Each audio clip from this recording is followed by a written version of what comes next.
right now. And in Florida, that state has hit a grim milestone when it comes to the coronavirus. Yesterday, it officially recorded more than 500,000 coronavirus cases, joining California as the only two states nationwide to hit that mark. That's more than the total number of cases in Italy and Germany combined.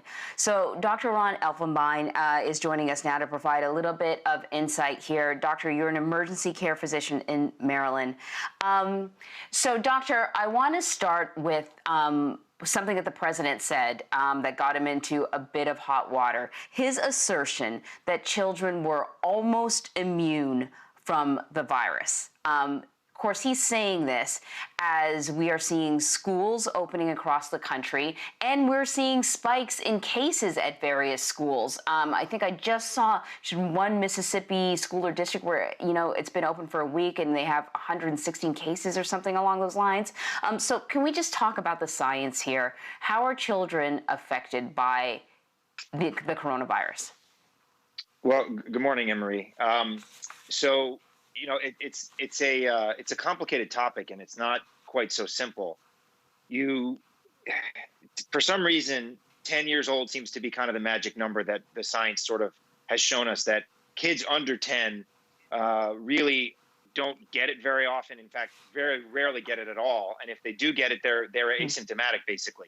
Now, it's kind of a multifactorial thing. So there's a couple questions involved in this. Number one, what is the infectivity rate amongst kids? And again, that seems to be sort of a tiered approach as the kids get older and older.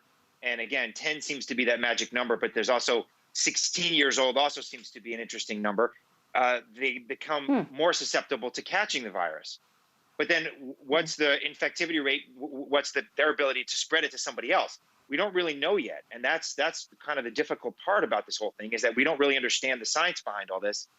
We have a rough idea, but we don't really know for sure. And the science is constantly evolving, which, I'm sure confuses your listeners and your viewers, because, you hear one thing one day and the next day it's completely contradicted by something else. And that's not scientists being stupid or whatever. That's just because the stuff is changing and more data is coming out on a daily basis. So it's very confusing. But again, I think 10 years old seems to be that sort of magic threshold. If you look at the big numbers, under 18 years old, only 7% of cases in the entire United States are under 18 years old. So, if you look at kids, quote unquote, kids in general, it's still a very small percentage of the entire number of people who catch coronavirus. But again, under 10 seems to be that really magic number where they really, really, really don't get it. And if they do, they're completely asymptomatic. But the really important question is, what is their ability to spread it? And that's the part we don't really understand. Mm-hmm. Sweden. Yeah, I think Sweden. God, I'm sorry.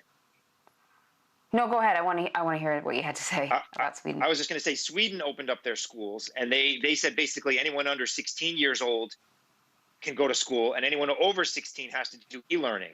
And they've apparently had very, very good results so far. They've had a couple of outbreaks, but they've been able to control them, and they've had very, very few deaths and very, very few having to go back in and close the schools now. Now, Sweden is a different country than the United States, so it's very difficult to compare country to country, and apples. You're not really comparing apples to apples. And I think you and I have discussed this multiple times, talking about schools. I've always said that a top-down approach doesn't really work. You kind of have to let things work on a local level, and you kind of have to give the local authorities the ability to make these decisions. If the federal government mandates one thing, it might not work in Mississippi. It might not work in Tennessee.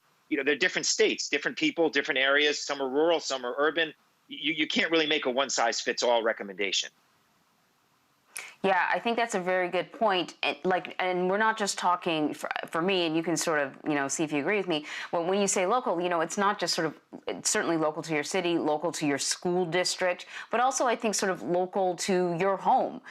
When you're talking about, which we are now, sending kids to school, well, is that kid coming home to grandparents living in the home or someone who may be compromised? Then maybe you might be a little more concerned, maybe not about that child and that child's exposure, but what they might be bringing back into the home. And so you might have to make different decisions, which leads me to my next question. As parents are trying to decide what to do, school districts have all manner of different plans. I know for me, the school that my daughter goes to is choosing to have both options, both virtual and in class, available. So I have the option of sending my daughter to school 5 days a week, or keeping her home 5 days a week, or doing kind of half and half, or whatever I feel comfortable with. But that also leaves like a lot of the decision making in the parents' hands, right? So I'm going to come to you for advice, doctor. There's all kinds of things that school districts are requiring, but as a parent, what are you telling parents to do to keep their kids safe? So, that's a really, really good question. I think that sort of comes back to what we tell everybody to do. It's wash your hands, it's don't touch your face, and it's wear masks. Now, in the United States, it's very difficult, as you and I have discussed this on a weekly basis, to get people to wear their masks and wear them properly. It's just, I think, ingrained in our DNA or something. We're Americans. We don't like being told what to do. I mean, it's just a basic tenet, I think, of being an American. For right or wrong, I think that's something most people will accept. So, it's very difficult to get people to say, all right, just wear the mask. It's not that big a deal. But if you look at countries in Asia, every single flu season for the past 20 years, they've all gone to school in masks. And you see people going to the grocery stores in masks. Even before coronavirus, people all wore masks because there are all these crazy diseases and viruses that were endemic to those areas. The first SARS, MERS in the Middle East. You have all these influenza viruses from poultry that seem to pop up in Asia. So the folks there are used to wearing masks, and they do it. And I think that's something that we really need to emphasize. The other thing that the school systems can do is I mentioned this before, there's a product called BioProtect that is a spray that seals and protects porous and non-porous surfaces for up to 6 weeks, that basically kills everything. And the schools should be looking into doing things like that, because we know a large percentage of transmission is from touching things, and touching your face, touching your eyes, touching your mouth. The schools can mandate that the kids eat. If they're going to eat lunch at school, they have to sit far apart. They have to take shifts to do it. There are these things that we can all do and implement. It just takes time and takes effort and takes some forethought, but we can do it, and we can do it safely. You look at other countries. Japan has done a good job. As I said, Sweden has done a good job. Uruguay, I mean, it's a small country. They're leading the world in terms of opening up schools, and they've done some groundbreaking things, but they have very, very low incidence of coronavirus inside their schools. And again, you're not really comparing apples to apples because we're different countries, but we should look at what other school systems in other countries have done and what has worked, and emulate that. It's really, you don't have to reinvent the wheel.